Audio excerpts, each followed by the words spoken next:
I'm Spencer Levy, and this is the Weekly Take. We're breaking from our usual routine to bring you inside a CBRE special event. Selections from a recent invitation-only call we held with some of our top financial services clients. The topic, banking, the outlook for commercial real estate in 2021. Joining me on this virtual panel were a pair of all-star thought leaders. Mark Zandi, the chief economist for Moody's Analytics, and Julie Whelan, CBRE's global head of Occupier Research. We dug into the economic developments that are going to shape the real estate and the financial service industries in 2021. We talk about politics and policymaking in this time of presidential transition and the emergency approval of COVID vaccines, and more. Please note, this call was recorded on December 10th, 2020, with the participants gathered remotely on a Zoom call. It may sound different than our usual program. The format is informal, insightful, and highly informative. So let's log in. Banking and commercial real estate for 2021. That's right now on the Weekly Take. Hello to all of my friends in the financial services industry. I've met most of you at many CBRE events in person in the past, and I'm going to meet you again in person again in the future, hopefully as early next year as we can. But to help us determine when that's going to be and what it means for the economy, Mark, Julie, and I are going to talk about it, both big picture macro and then right down to the weeds of what it means for you as financial services companies. So Mark, first to you. Thank you for joining us. And Mark, why don't we just start off with a big question? Where is the economy in the United States and beyond that globally right now? And what do you see for 2021? Well, thank you, Spencer. I want to thank you and Julie and CBRE for the opportunity to be on this panel. Thank you for that. Well, that's a big question. I'd say at this point in time, the U.S. and global economies are struggling. You got a sense of that just today. The Bureau of Labor Statistics released data on the number of claims for unemployment insurance, and they rose again quite substantively. Now, that's weekly data. It bounces around quite a bit week to week, but I think it was a pretty definitive increase and is consistent with the weakening in job growth we saw for November in the report we got from the Bureau of Labor Statistics last Friday. So the surging pandemic, the intensification of infections, hospitalization, deaths is doing some real damage to the economy at this point. And I think I would go so far as to say that the economy is at risk of backtracking here, going back into recession if lawmakers, Congress, the administration don't get it together pretty soon and pass another fiscal relief package. If they don't do that, either in the lame duck or soon after Vice President Biden is inaugurated, then I think we'll likely go back. We'll go into a double-dip recession here in the U.S. The rest of the world is also struggling, again, in large part because the pandemic is raging almost everywhere. The only exception is Asia, Australia, New Zealand, Singapore, Taiwan, Hong Kong, Japan, Korea, and of course China have navigated the healthcare crisis well. They locked down like we did back in the spring and did a marvelous job of testing and tracing, and that's worked. They've contained the virus, and their economies have come back. And China already has recovered all of the GDP that it lost in the recession. Just to give you one anecdote, so I have almost 250 economists that report to me around the world. We, as you can imagine, have offices in different parts of the world. One of our offices is in Shanghai, and I was just chatting earlier today with one of the economists that went back to China 2 or 3 weeks ago. And she told me that since she left New York 2 or 3 weeks ago, she's been tested 13 times. So they're pretty serious about making sure that they got a grip on this virus. And it has paid off. We here have botched it badly, and we're paying a price, and the economy is at this point struggling. Now, going into next year, I think the next several months are going to be difficult. Hopefully lawmakers act and it won't be recessionary. But the good news is we do have the vaccines. They look like they're going to be rolled out here pretty soon. A lot depends on adoption, but it feels like we're going to get some good adoption here by households. And so I'm hopeful that as we make our way towards the summer and certainly by the end of this year, so if we reconvene a year from now at this event, I think we'll feel much better about things. The pandemic will feel like it's almost in the rearview mirror. And as soon as that happens, as soon as people feel like the coast is clear, I think growth will pick up and will kick into a higher gear. There's a lot of pent-up demand for travel, for going to ball games, restaurants. I live in the suburbs of Philly. I've been on until the last couple of weeks when it got too cold. I've been on my back deck. I haven't moved, but I've invested aggressively on everything you can put on your back deck chairs, umbrellas. By the way, Spencer, I highly recommend a power washer. If you don't have a power washer, that is pretty empowering. But I have not been traveling. I've not been going to restaurants. I've been not going to concerts, and I can assure you I will be doing all of that when we get to the other side of this. So we just have to get from here to there. Hopefully we get a little bit of help from lawmakers to do that. If that's the case, then I think we're off and running by this time next year. Well, Mark, you'll be happy to know that I had my 50th birthday this year, and now sitting on my back deck is a new smoker. And this smoker is so cool that I'm able to control it with my iPhone temperature-wise. And I did a call 2 days ago. I shut down every internet-connected device in my house except that. I said, if everything's got to go, it's got to go except that. The smoker. Yeah, good move. Good move. So, Julie, to you now. So, Mark painted a picture of where we're going in the economy. And before I ask you what your best back deck addition was during the pandemic, you've also done some world-class, world-leading surveys, seeing, well, what does all of this mean for our office tenants? Julie, why don't you give us the big picture, given the fact that we're likely to be in a mode similar to where we are today in the United States for about 6 months or so, or more maybe? What are our office clients saying?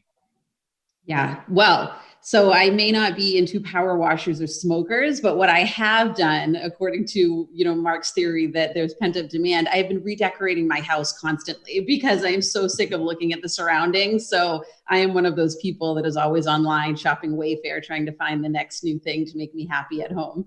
So I do believe in that.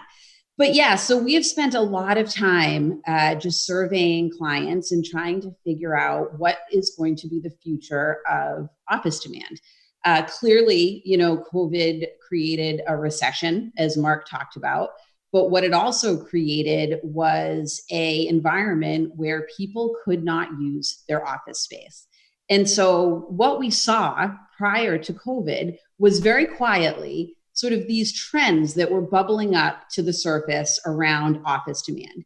However, a lot of people really didn't have an aha moment about them. I would write about them all the time, and people would read them and say, oh, that's interesting, but continue to lease, large swaths of space. Fast forward to COVID, and all of a sudden, they were the smartest articles anybody could have written, and everybody was having these light bulb aha moments because they finally had to come to the realization that people can work differently.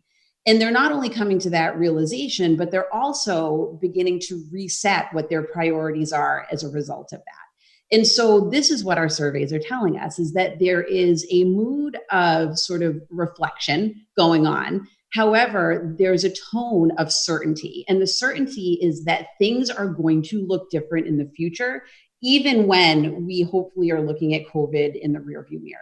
There's still going to be structural changes that are lasting. And what those structural changes are going to be born out of isn't necessarily that we're all going to conduct our life over Zoom and everybody's going to work from home, but it's this structural change that employees are going to exercise more choice over how they work. And this is something that is important not only for employees to be able to thrive, but it's also important for organizations, because what we know, tried and true, is that in order for organizations to have good engagement with their employees, there is one thing that they need to do. And that one thing that they need to do is build trust with their employee base. And what better way to build trust than to let them have autonomy over their work process, of course, within certain guardrails. And so that is the structural change that we see coming, is that no longer are sort of organizations going to be bound between the 9 to 5 of the workday, because that was an antiquated sort of arrangement that was put in place based on a work structure that doesn't exist anymore. And so what is going to happen in the future is that organizations are going to plan to this more autonomous workforce. And what that means is that where they place their people around the country could change, how they use their space could change, and how they design and insert experience into their space is going to change. And so these are all the core truths that we're not exactly sure what the end result is going to be, but we know that these are the core truths that are guiding sort of decisions in the future. And that is what we are going to be, eagle-eyed in tracking over the next, and this isn't going to happen overnight. It's going to happen in the next 6, 12, 18, 24 months, because right now the reality is people are working from home because we're in the middle of a pandemic and we need to. But as sort of we get through a vaccine, we get to the other end of this, and we are able to see observable trends into work behaviors, that's when we're going to be able to start to make long-term decisions about what the future holds.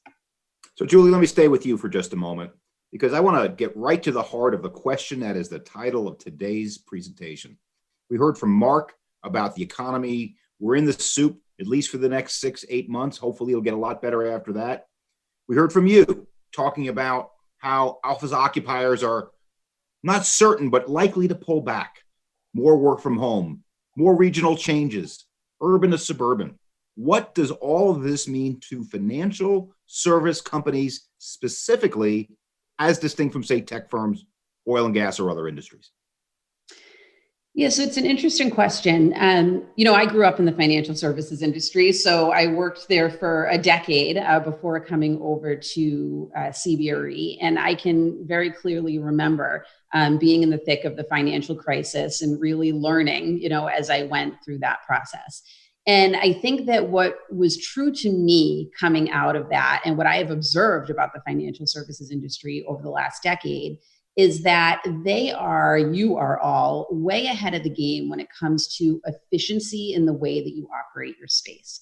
Because that was a cost lever that you were able to pull, was to get much more efficient in the way that you plan for your space occupancy. Now, what that means is that I think that over this last decade of growth, we have gotten to the point in many cases where efficiency almost was reaching the threshold of sort of being unproductive, right? So we were sort of inserting efficiency at the expense of being productive and keeping people happy in our space. And so those cost levers that we were able to so easily pull every time somebody asked for budget reductions were getting harder and harder to try to figure out. And so what I think this means is that we are all of a sudden, through this new world that we're entering into, these new work styles, this new recognition by organizations as to sort of what the future holds, they're now unlocking a whole element of efficiency. Because efficiency no longer has to be delivered anymore by how many seats can you get into one location, which is what it was. But now efficiency can be delivered in terms of the utilization of your space, right? So you might not have everybody coming into your space every day, 8 hours a day. And guess what? You didn't before COVID either. But now you can plan accordingly and insert more space sharing, insert more collaborative space techniques in order to get better utilization and a bigger bang for your buck from the space that you are engaging with. So I think we're unlocking a new era of efficiency for financial services clients that is very different than other industries that are sort of taking bites out of this apple right now. Thank you, Julie. Well, let's turn back to you now, Mark, because I want to go into the category of the known knowns, the known unknowns, and the unknown unknowns. And I would say the pandemic certainly falls into the unknown last category. But Mark, we have some certain open items that we do, the known unknowns related to politics. And the known unknowns have to do with the Georgia Senate races. And as we discussed in the pre-call, the Brexit may be a hard Brexit after all. What do you see happening politically, and what will be its implications for the U.S. and broader economy? Yeah, that's Casper Weinberger, wasn't it? Wasn't he the... Donald Rumsfeld, yes. Yeah, Donald Rumsfeld, yeah. Yeah. How Yep. could we forget? Yeah. Gee whiz. Well, that's what happens when you turn 50, and I'm 60. So You also get a smoker, though. That's not all downside. I'll take that any day. Well, on the most likely scenario, obviously there's lots of scenarios here. The most likely scenario appears to be that the Republicans will maintain control of the Senate, that at least one of the two Georgia Senate races will go Republican. And that means it's either 52-48 Republican or 51-49 Republican. Thinner majority for Republicans than in the previous Congress, but still a majority. If that's the scenario, if that's the case, and again, I think that's probably most likely, then I think we will get one fiscal, let's call it rescue relief package through. If not in the lame duck, then certainly soon after Biden is inaugurated as president. Deficit financed, the debate right now is what size, probably around a $900 billion package. We could talk about what might be in that, but I think that's likely. And that's built into my baseline view that we will be able to avoid recession in the near term and that the economy will kick into a higher gear on the other side of the vaccines by this time next year. There is a possibility, though, that both of those races go Democratic. They're, if you're looking, I don't know how much weight we should put on polls, but if you look at the polls, by the way, I have an election model based on econometrics, and it did a lot better than the polls. It's at the electoral college level. I think I have a business, for the next election that I'm going to explore. But anyway, there is a possibility that Democrats win both. And if that's the case, then it's, of course, 50-50. The tie would be broken in favor of the Democrats because Kamala Harris would be the tiebreaker. She's going to be VP. In that case, then I think we'll get that $900 billion at least in fiscal relief. And pretty soon after, sometime in the late spring, early summer, we'll probably get another piece of legislation that will be designed to try to get the economy back to full employment a lot more quickly. Probably in that case, it would have to be under reconciliation. So it can't be deficit financed. It's got to be paid for over a 10-year period. And so that might include some tax increases then to help pay for infrastructure spending on education, healthcare, that kind of thing. And my guess is they probably get a package through of about $1 trillion, $1.5 trillion, something like that. And we get that in the middle of 2021. That's not in my baseline, but that is, a possibility. In my view, in the current environment with very high unemployment, millions of people that are unemployed and have permanently lost their job, with inflation below 2%, the Fed Reserve's target, inflation expectations uncomfortably low, and most importantly, with the Federal Reserve telling us point blank that they're going to keep interest rates at zero until we're back at full employment. In that context, I think it makes a lot of sense for fiscal policy to remain very aggressive. Deficit financed, get us back to full employment as fast as possible.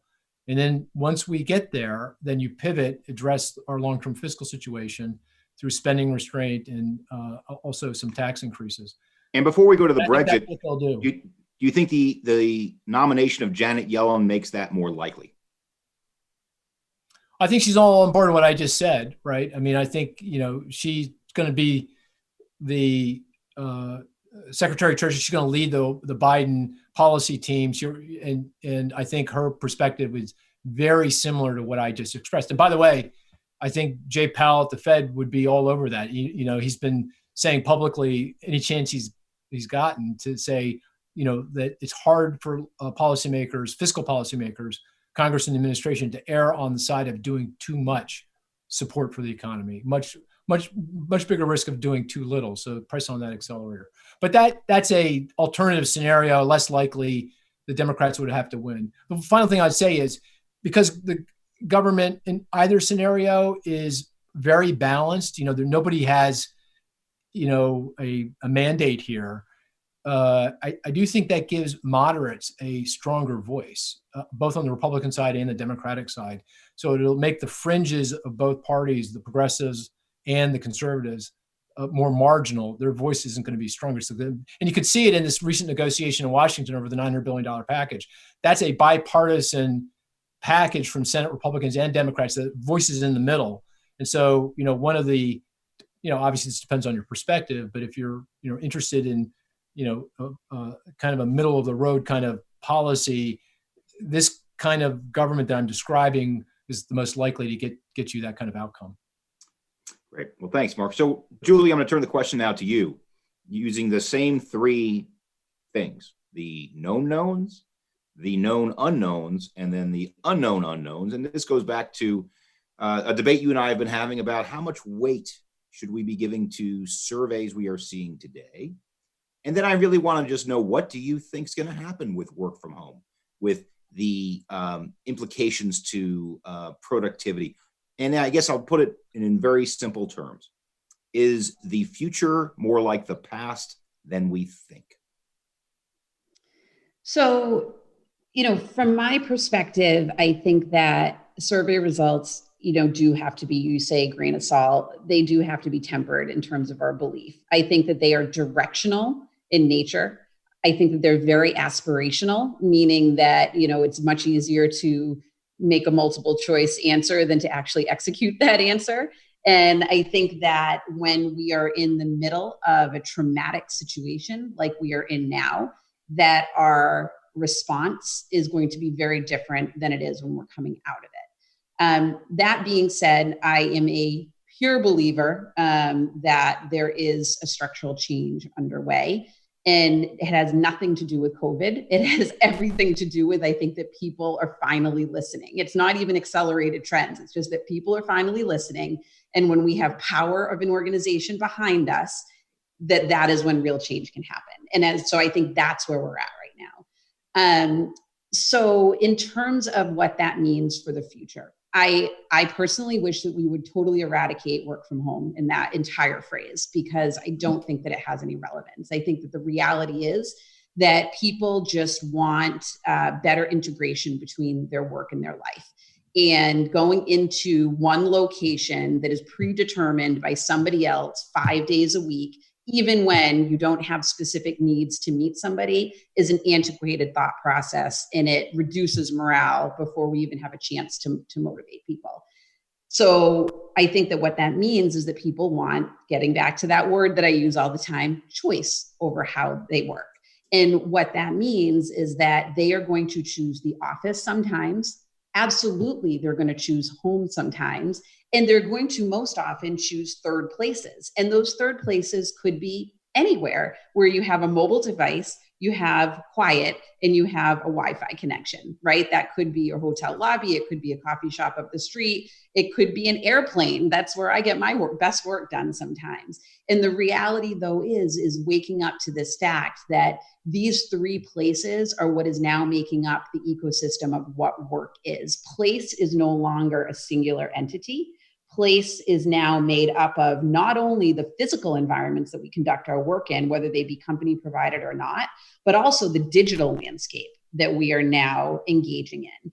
I have heard one company go so far as to say that their headquarters is actually their digital network. That is their headquarters, because by the very nature of using the word headquarters, you're sort of putting out a vision that there is one place that is more important than other places around the country, around the world.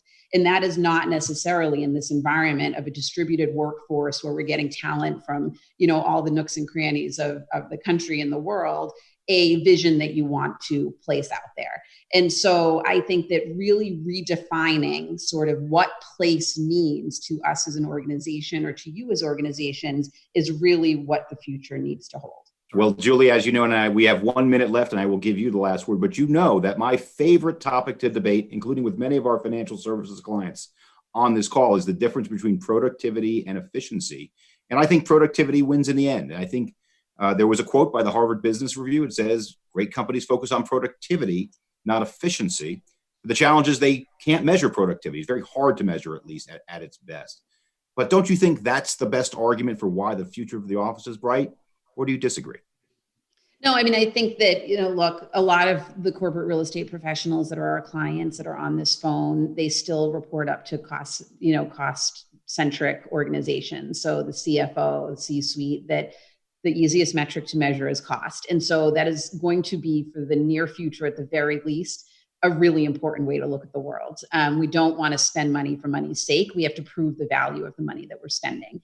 And so, yes, productivity is always going to be important. However, we've got to balance it with efficient and effective space and portfolio delivery. And so the more that we can figure out how to measure productivity and how our workplaces drive that productivity, the better positioned we all will be to argue the case for the physical presence.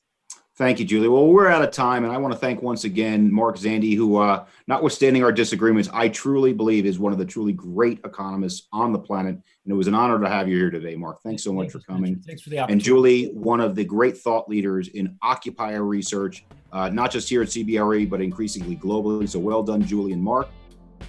With thanks to our guests, thank you for joining our call. We'll be back one more time in 2020, so please join us after the holiday.